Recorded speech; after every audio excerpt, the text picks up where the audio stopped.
Hello friends, welcome to my YouTube channel Rakhi Raj blog में आप सभी का स्वागत है। कैसे हैं आप? आई होप आप सभी बहुत ही अच्छे होंगे। मैं भी अच्छी हूँ। दोस्तों, गर्मी बहुत ज़्यादा है और देखो मेरे पसीनों से आपको अंदाज़ा लग जाएगा कितनी गर्मी है और मैं कितनी मेहनती हूँ। देखो, सभी मेहनती होते हैं, सभी काम करते हैं, बिना काम के बेकार है, लाइफ ही बेकार है। और हर समय पंखे कूलर या एसी में नहीं बैठा जा सकता, काम ज़रूरी है और जिसके ऊपर जिम्मेदारी होती है वो इस चीज़ को समझता है।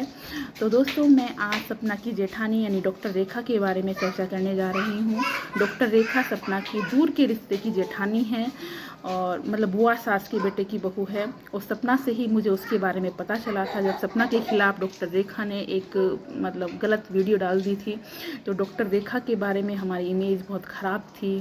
लेकिन देखो, अगर कोई इंसान गलती कर रहा है या उसकी लैंग्वेज गलत हो रही है तो उसका मतलब ये नहीं है कि उसके संस्कार गलत हैं।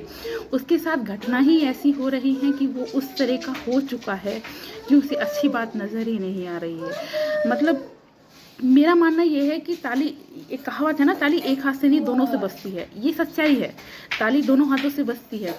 झगड़ा, अगर हस्बैंड वाइफ में झगड़ा हो रहा है तो गलती वाइफ की ही नहीं है, हस्बैंड की भी है।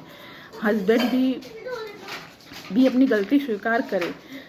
और मतलब डॉक्टर रेखा का 2 साल से अपने हस्बैंड से डाइवोर्स केस चल रहा है। उस डाइवोर्स केस होने के बाद भी वो रेखा अपने ही ससुराल में रहती है। देखो कितनी बड़ी बात है। मतलब लड़कियों पे वैसे ही नहीं रहा जाता। वो डाइवोर्स केस होने के बाद भी अपने ससुराल में ही रहती है और उसके बाद भी वो कॉम्प्रोमाइज़ की उम्मीद कर रही थी। उसके ब्लॉग्स से हमें पता चलता है, उसकी तड़प पता चलती है कि उसकी बच्ची के लिए उसका पति उसे अपना ले, उसका परिवार एक हो जाए, लेकिन नहीं हो पा रहा है। चलो कोई बात नहीं, कोई खून का रिश्ता तो है नहीं, अलग हो जाएंगे, मानते हैं। लेकिन वो उसका जो हस्बैंड है वो मेजर है आर्मी में, वो एक पढ़ा लिखा इंसान है। वो इतना तो सोच सकता है कि उसका बेटी तो उसी की है ना। अगर उसकी बेटी, उसकी वाइफ डाइवोर्स के बाद भी उसके घर में रहना चाहती है तो घर उससे नहीं छीनना चाहिए, क्योंकि बेटी का अधिकार जरूर उसके घर पे बनता है। उन्होंने उस घर को बेच दिया क्योंकि उसकी वाइफ उस घर से निकल नहीं रही थी, तो ये गलत है। घर अगर आप बेच रहे हैं तो अपनी बेटी के लिए कुछ ना कुछ छत का इंतज़ाम कीजिए, उसको छत दीजिए।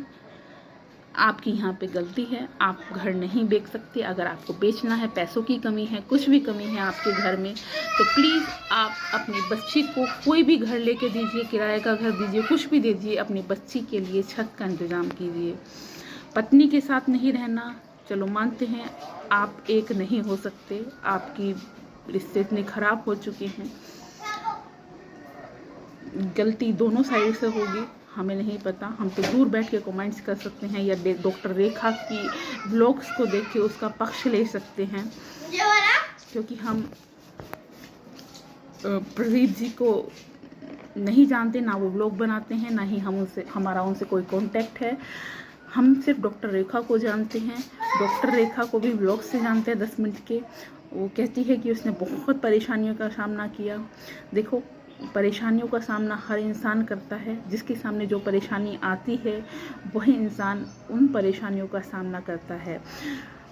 अब अपनी बच्ची के लिए अगर वो उस घर में रहना चाहती है तो एक घर उसको दे दीजिए, उससे उसका घर मत छीनिए। यही हमारी रिक्वेस्ट है, यही हमारी आवाज़ है। प्लीज़ ये मेजर प्रदीप जी, आप ये गलत कर रहे हैं, ये गलती मत कीजिए। और बाकी अगर आप सही हैं तो आप भी एक वीडियोज़ डालिए, शेयर कीजिए, जिससे हम आपके पक्ष को भी जान सकें। और बस बाकी आपका केस तो चल ही रहा है, अपने केस का जवाब दीजिए। हम लेकिन इतना कहते हैं, हम डॉक्टर रेखा के साथ हैं। हम चाहते हैं कि उसका घर अगर नहीं बस रहा तो उसके सिर से छत ना छीनी जाए। ये आपने गलत किया, तो प्लीज़ ज़्यादा से ज़्यादा डॉक्टर रेखा का साथ दीजिए और जो भी हम हेल्प कर सकते हैं दूर बैठकर हम आपकी हेल्प ज़रूर करेंगे। और तब तक के लिए बाय बाय, मिलते हैं नेक्स्ट वीडियो में।